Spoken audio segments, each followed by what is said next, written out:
Bonsoir à tous, nous sommes vendredi 15 avril. Vendredi saint pour les chrétiens catholiques. Ils se sont retrouvés nombreux pour marcher dans les pas de Jésus aux dernières heures de sa vie avant sa crucifixion. Un acte qui a conduit au rachat des péchés de l'humanité. 3 jours après, soit dimanche, la Pâque sera célébrée. Elle symbolise la résurrection du Christ. La Pâque est aussi un moment de joie en Pays baoulé. Elle a une toute autre saveur et une autre appellation, Paquinou. Jeannot Aoussoukwadio, le président du Sénat, a lancé les festivités de Paquinou dans le village de Anga-Kofikro. Double joie, puisque ce village a été mis sous tension. Et puis, notre dossier ce jour va porter sur la couverture maladie universelle CEMU. Elle est dans sa phase active. La Caisse nationale d'assurance maladie sensibilise sur les bienfaits de la CEMU. 100 francs par mois pour bénéficier de soins réduits. Une équipe s'est rendue à Bouna. Nous en parlerons dans quelques instants. Pour commencer, suivons ce communiqué émanant de la présidence de la République, communiqué lu par Abou Sanogo. Les personnalités civiles et militaires ci-après sont conviées à l'occasion du message sur l'état de la nation de son Excellence M. Alassane Ouattara, président de la République, devant le Parlement réuni en congrès le mardi 19 avril 2022 à 11h à l'auditorium de la Fondation Félix Houphouët-Boigny pour la recherche de la paix de Yamoussoukro. Ce sont Monsieur le Premier ministre sortant, Mesdames et Messieurs les présidents des institutions de la République, Monsieur le ministre d'État auprès du président de la République, chargé des relations avec les institutions, Messieurs les ministres à la présidence de la République, Mesdames et Messieurs les membres du gouvernement sortant, Monsieur le directeur du cabinet du Premier ministre sortant, Madame la secrétaire générale du gouvernement sortant, Madame et Messieurs les ministres, gouverneurs des districts autonomes, Mesdames et Messieurs les chefs de mission diplomatique, Monsieur le coordonnateur résident du système opérationnel des Nations Unies, Madame la représentante spéciale du président de la Commission de l'Union africaine, Monsieur le président du groupe de la BAD, Madame la représentante résidente de la CEDEAO, Madame la représentante résidente du PNUD, Monsieur le représentant résident de l'UEMOA, Monsieur le secrétaire exécutif du Conseil de l'Entente, Monsieur le représentant résident du FMI, Madame la représentante résidente de la Banque mondiale, Monsieur le représentant résident de la SFI, Monsieur l'administrateur pour la Côte d'Ivoire au groupe de la BAD, Monsieur le représentant résident de la BCAO, Monsieur le représentant résident de la BOAD, Madame et Messieurs les conseillers spéciaux à la présidence de la République, Monsieur le directeur du cabinet adjoint du président de la République, Messieurs les directeurs du cabinet des ministres à la présidence de la République, Monsieur le chef de cabinet du président de la République, Mesdames et Messieurs les préfets des régions, Madame et Messieurs les présidents de conseils régionaux, Messieurs le président et les membres du bureau de l'Union des villes et communes de Côte d'Ivoire, UVICOSI, Mesdames et Messieurs les présidents ou secrétaires généraux des partis et groupements politiques, Monsieur le général de corps d'armée, chef d'état-major général des armées, Monsieur le général de corps d'armée, commandant supérieur de la gendarmerie nationale, Monsieur l'administrateur général, directeur général de la police nationale, Monsieur le chef d'état-major particulier du président de la République, Monsieur le directeur général des douanes, Monsieur le directeur général des affaires maritimes et portuaires, Madame la directrice générale des forêts et de la faune, Monsieur le président de l'Académie des sciences, des arts, des cultures d'Afrique et des diasporas africaines, ASCAD, Madame et Messieurs les présidents des universités publiques de Côte d'Ivoire, Madame la présidente du Conseil national des droits de l'homme de Côte d'Ivoire, Messieurs les présidents des autorités de régulation, Messieurs les présidents des chambres consulaires, Mesdames et Messieurs les présidents du Conseil d'administration et directeurs généraux des sociétés d'État, Messieurs les présidents de la Confédération générale des entreprises de Côte d'Ivoire et de la plateforme unique des petites et moyennes entreprises, Monsieur le président de l'Association professionnelle des banques et établissements financiers de Côte d'Ivoire, Monsieur le président de l'Association des sociétés d'assurance de Côte d'Ivoire, Monsieur le bâtonnier de l'Ordre des avocats de Côte d'Ivoire, Messieurs les secrétaires généraux des centrales syndicales, UGTCI, Dignité, Humanisme, FESACI, UNATCI, Monsieur le président de la Ligue ivoirienne des droits de l'homme, Monsieur le président du mouvement ivoirien des droits de l'homme, Monsieur le Président d'Action pour la protection des droits de l'homme, Monsieur le Vice-président et 20 membres du directoire de la Chambre nationale des rois et chefs traditionnels, Monsieur le Président et 20 membres du Forum national de confession religieuse, Monsieur le Président et 20 membres du Conseil supérieur des imams, Monsieur le Président et 20 membres du Conseil national de la jeunesse de Côte d'Ivoire. La mise en place débutera à 7h et prendra fin à 9h30, horaire de rigueur. Je vous donne la lecture de ce télégramme du président de la République à son Excellence, M. Cyril Ramaphosa, président de la République d'Afrique du Sud. Monsieur le Président et chers frères, c'est avec une profonde consternation que j'ai appris la triste nouvelle des inondations et glissements de terrain causés par de violentes pluies qui se sont abattues dans la province du KwaZulu-Natal, faisant plus de 306 morts et d'importants dégâts matériels.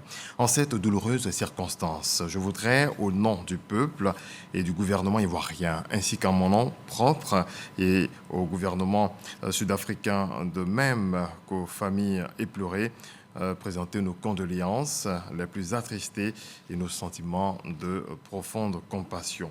En vous renouvelant notre sincère sympathie, je prie Votre Excellence de bien vouloir transmettre nos vœux de prompt rétablissement aux blessés.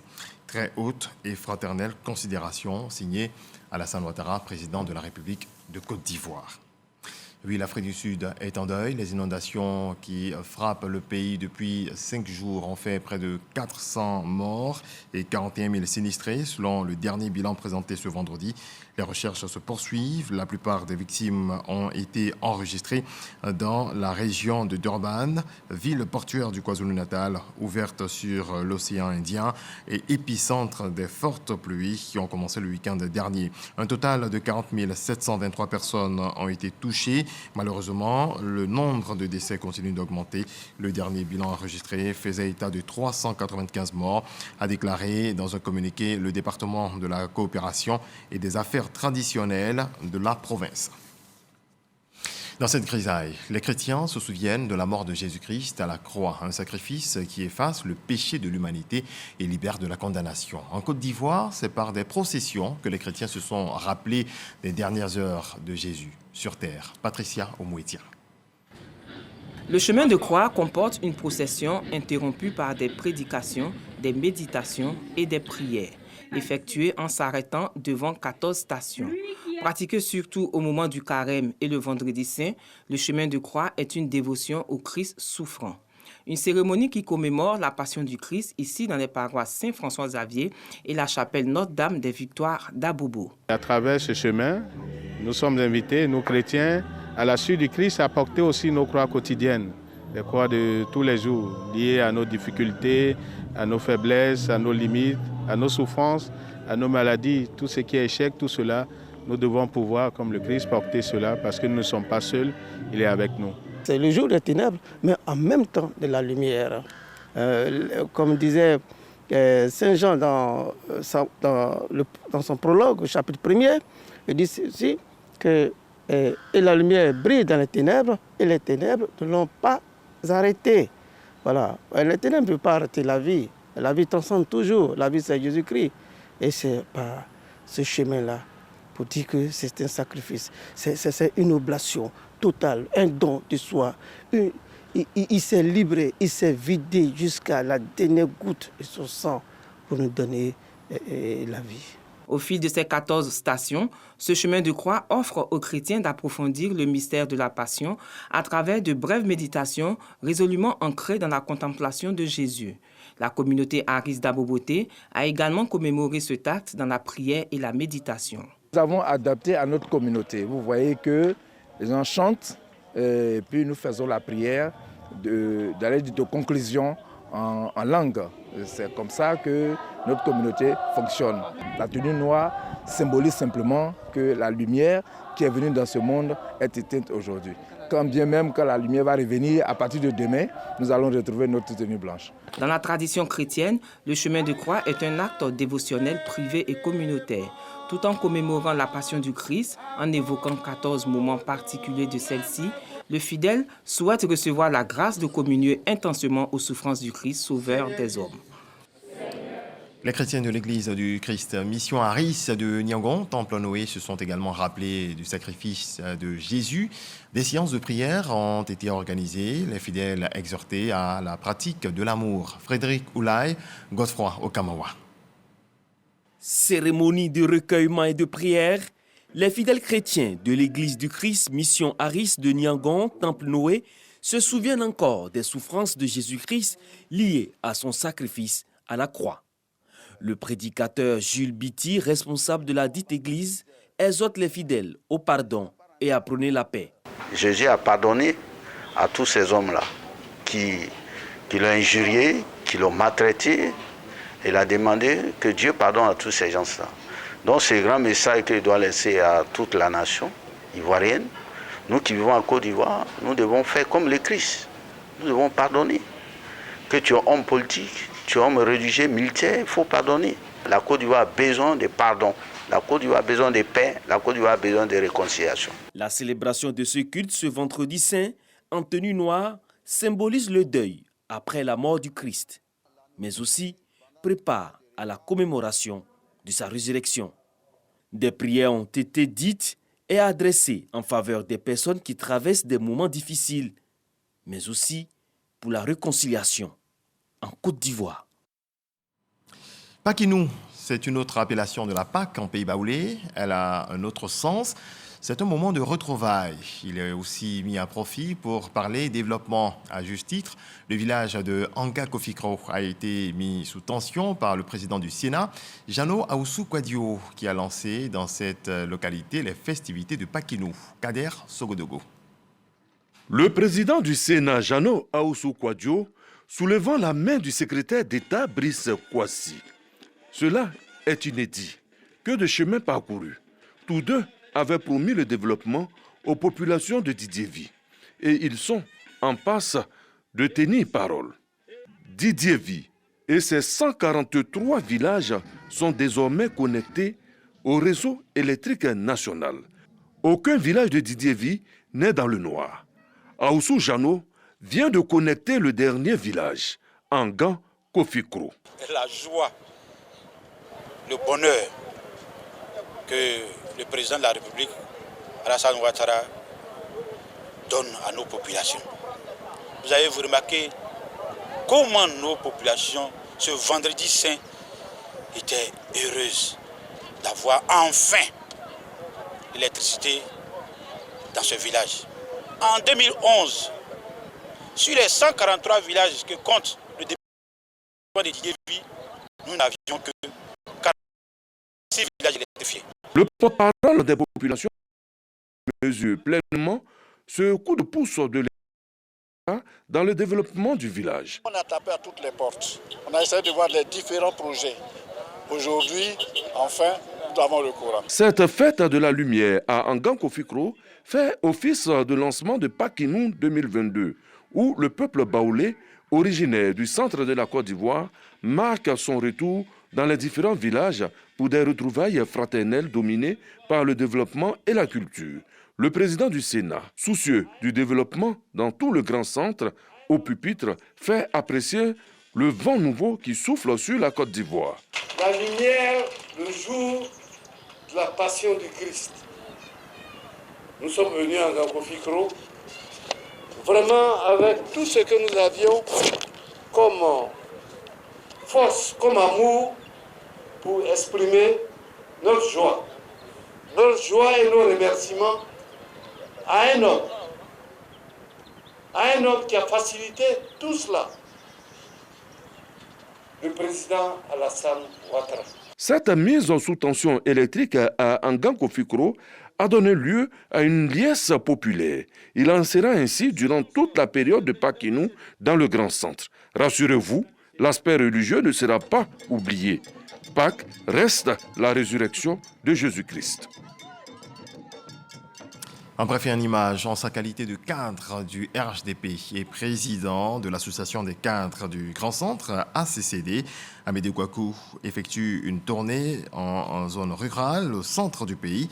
Il est à Assabonois où il a rencontré la population de cette localité pour parler de cohésion sociale.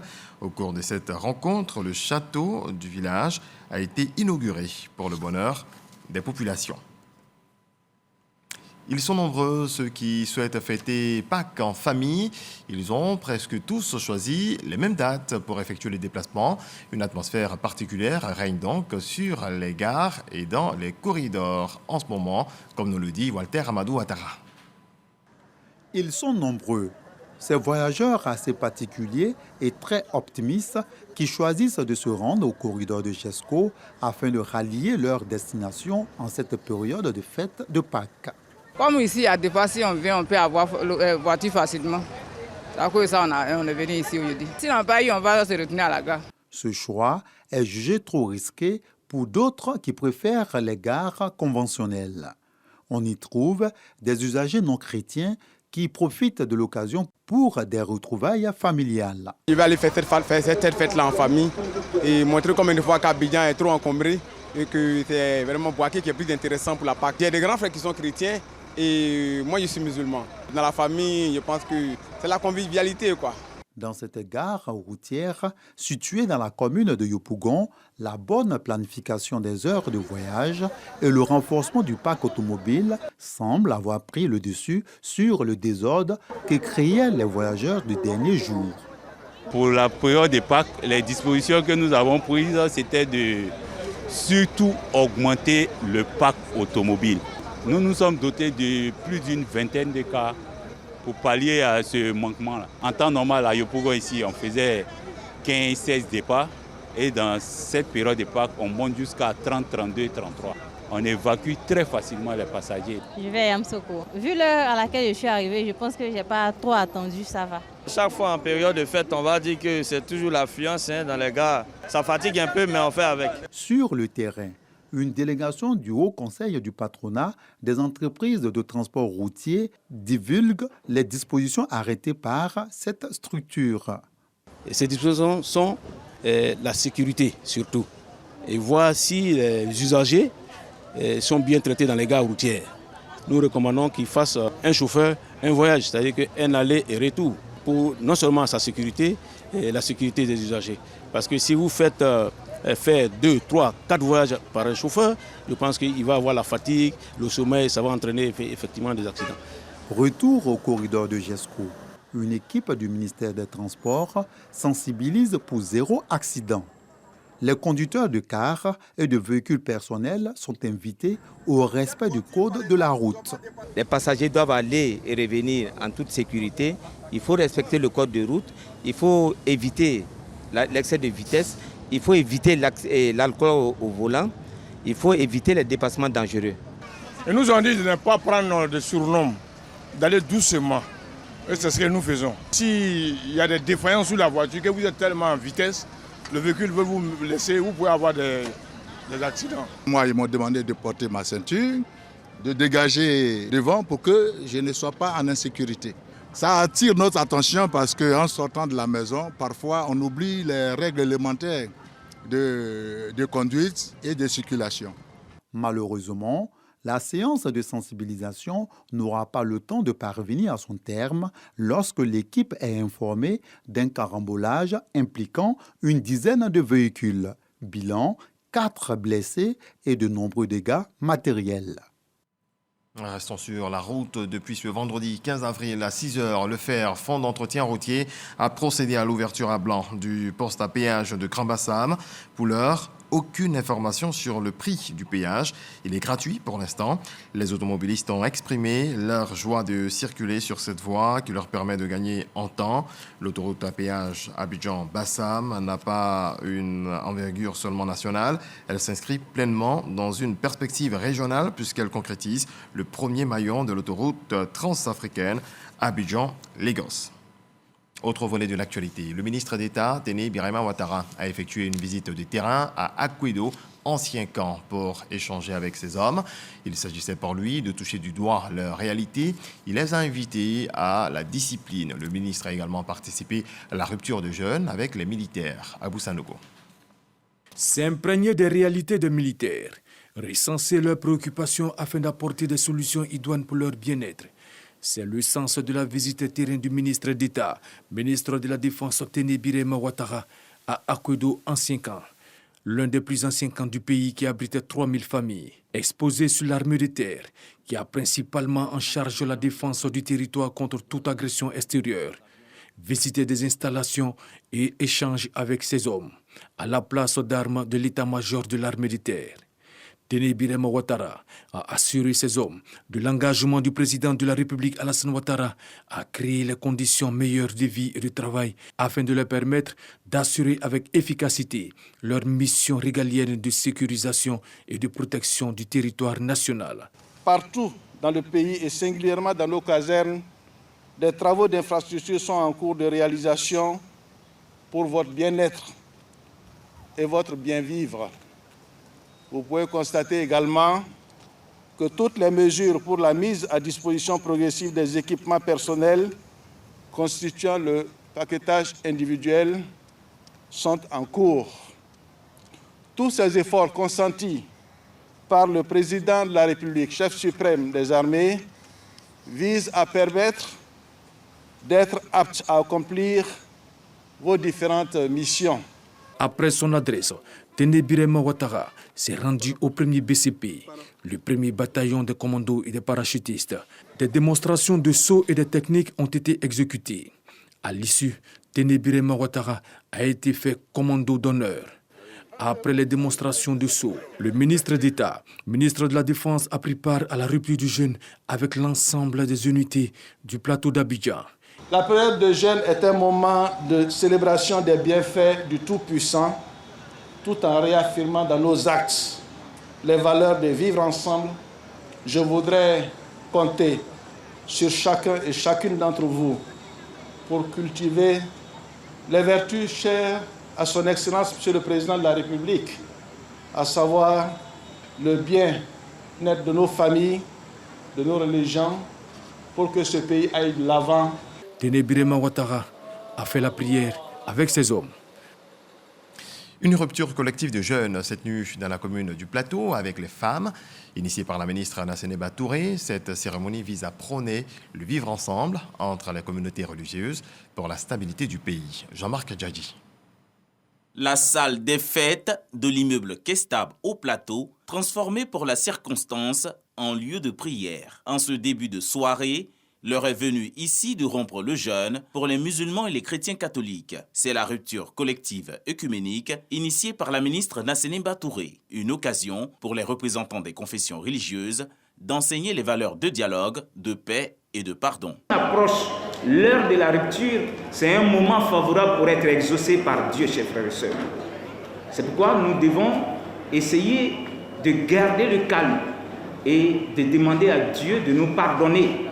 Dieu Père de toute bénédiction, daigne bénir notre assemblée, daigne bénir nos frères musulmans, nos frères chrétiens des autres confessions religieuses, nos frères catholiques. C'est toi-même qui nous inspires de vivre ensemble.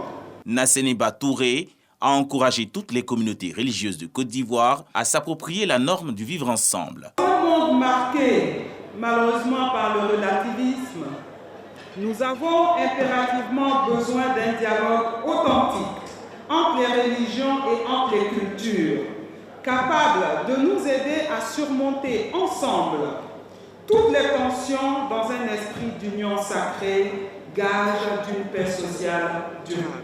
Ce sont plus de 100 femmes catholiques, protestantes et musulmanes qui ont pris part à cette rupture collective de jeûne.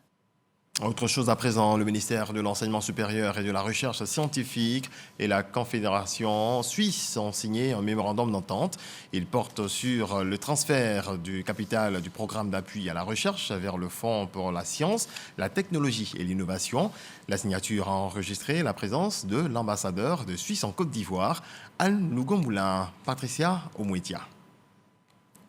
Ce mémorandum d'entente vient matérialiser la fusion du PASRES, le programme d'appui à la recherche, avec le FONSTI, comme prévu lors de la mise en place du PASRES en juin 2007. Aujourd'hui, c'est un capital de 5 milliards de francs CFA qui est transféré vers le FONSTI, le Fonds pour la science, la technologie et l'innovation. On remet ce capital au FONSTI, donc c'est une marque d'extrême confiance envers les capacités de la Côte d'Ivoire en matière de recherche scientifique et d'enseignement supérieur, envers le FONSTI qui a rempli tous les critères de fonctionnement, d'habilitation à pouvoir fonctionner comme un fonds national de recherche d'un autre pays, comme le Fonds national suisse, qui d'ailleurs reste partenaire dans les organes du FONSTI. Nous avons procédé au transfert du fonds d'établissement du PASRES, le programme d'appui stratégique à la recherche scientifique, qui est également de 5 milliards. Donc nous avons procédé à l'acte qui transfère ce fonds d'établissement de 5 milliards vers le FONSTI.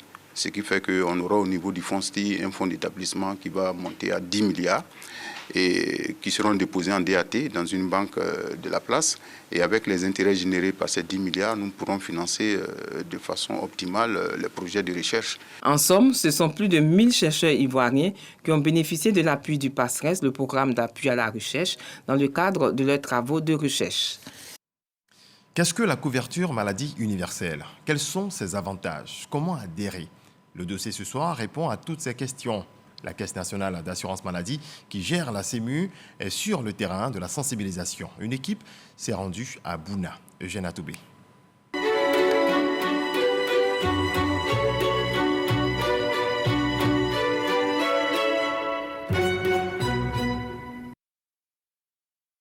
À 566 km d'Abidjan après Bondoukou, Bouna. Le chef-lieu de la région du Bonkani vit au rythme des jours ordinaires et les populations tranquilles vaquent à leurs occupations. Pendant ce temps, l'enceinte de la préfecture de Bouna accueille un important événement auquel, quelques jours plus tôt, les populations dans leur diversité ont été invitées à prendre part. Il s'agit d'une journée de sensibilisation et d'information portant sur la couverture maladie universelle. La CMU, un système de couverture maladie dont le bénéfice exige au préalable l'enrôlement de l'assuré. Toutes les populations qui résident sur le territoire national sont assujetties à la couverture maladie universelle. Ça veut dire simplement qu'ils doivent se faire enrôler pour bénéficier de la couverture maladie universelle. 4 000 là, c'est pour tout le monde. C'est pour les pauvres comme pour les riches. Donc vraiment, moi je vous conseille, celui qui n'a pas pu faire l'enrôlement, il n'a qu'à faire un effort d'aller faire l'enrôlement. L'enrôlement à la CMU a été l'un des centres d'intérêt des deux communications auxquelles ont eu droit les populations de Bouna. La première portant sur la présentation de la CMU et la seconde dans le panier de soins qu'offre ce système de couverture maladie. Le panier de soins justement intègre les pathologies les plus courantes et les plus mortelles des populations, leur assurant ainsi une meilleure prise en charge. La nouvelle PSP, nouvelle pharmacie de santé publique, centralise l'approvisionnement des médicaments liés au panier de soins. Elle est chargée de leur distribution dans les réseaux publics, parapublics, les officines privées de pharmacie via les grossistes répartiteurs privés. On a toute une liste de familles de médicaments qu'on prend, mais ce qu'il faut comprendre, c'est que cette liste n'est pas figée. Au fur et à mesure que la CMU avance, en fonction des besoins et puis des réalités de terrain, des besoins des populations, on adapte la liste pour pouvoir la faire correspondre réellement aux besoins des populations. J'ai entendu beaucoup et vraiment je suis content.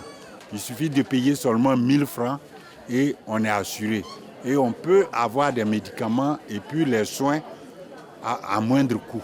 Les habitants de Bouna n'ont pas hésité à présenter leurs préoccupations. La CENAM les a écoutés puis éclairer leur lanterne. Je suis venue par rapport à la carte là même. Je vois réellement ce qu'on dit ça fait. Là, si je peux faire la carte là, je vais. Je me suis fait enrôler, ma femme s'est enrôlée et j'ai même fait enrôler aussi mes enfants. Donc je vais avoir plus d'informations afin que ceux-là puissent utiliser. Pour l'optimisation de la couverture maladie universelle, le gouvernement a lancé un vaste programme de construction et de réhabilitation de plusieurs centres de santé publics. Après une phase expérimentale menée sur la population cible des étudiants d'avril 2017 à décembre 2018, la CMU est entrée dans sa phase active avec le début des prélèvements des cotisations, le 1er juin 2019, et 3 mois plus tard, celui des prestations. La couverture maladie universelle devenait, à partir de ce moment, une réalité. nous avons retenu que la carte CMU est primordiale pour nous, femmes de Bouna, femmes du Bonkani. Avec ces cartes-là, nous pouvons nous soigner. Les différentes interventions ont permis à la population de comprendre comment s'enrôler et comment payer pour bénéficier de l'assurance maladie. Et c'est le lieu pour nous, en tant que représentants du gouvernement, d'insister sur le fait qu'il faut que les populations soient mobilisées pour adhérer à ce programme. Pour la première fois en Côte d'Ivoire, un système généralisé de couverture maladie est fonctionnel et profitable à toutes les populations sans distinction. Les statistiques de la Caisse nationale d'assurance maladie révèlent qu'à la date du 21 mars 2022, 3 305 958 personnes se sont enrôlées, 3 217 640 cartes ont été produites et 2 339 137 cartes ont été distribuées. En termes de prestations de soins, 154 435 assurés ont été traités, 322 928 actes ont été délivrés et 122 990 ordonnances ont été dispensées. L'institution de prévoyance sociale ne verse pas pour autant dans l'autosatisfaction, encore moins dans un optimisme béat. Le projet est encore mal perçu des populations et rencontre dans son exécution bien d'obstacles, comme notamment certains facteurs culturels, sociétaux et ceux liés à l'environnement, des défis que l'IPS-CNAM est appelé à relever. Pour réussir la couverture maladie universelle, nous devons œuvrer ensemble. C'est dans ce cadre que la CNAM a initié des journées d'information et de sensibilisation qui ciblent les populations par commune, s'inscrivent dans le cadre de la promotion de la couverture maladie universelle, pan important de l'action sociale du gouvernement.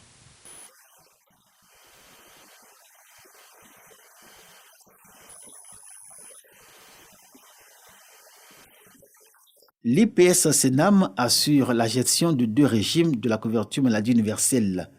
Le contributif appelé régime général de base, financé par les cotisations des assurés, et l'autre régime d'assistance médicale dans lequel l'État se substitue aux assurés pour le paiement des cotisations et de leurs tickets modérateurs. La vision de cette institution de prévoyance sociale, être un partenaire incontournable dans la gestion et la régulation de la couverture maladie universelle en Côte d'Ivoire pour un système de santé plus équitable et performant. Coronavirus, voici le point de la situation en ce vendredi.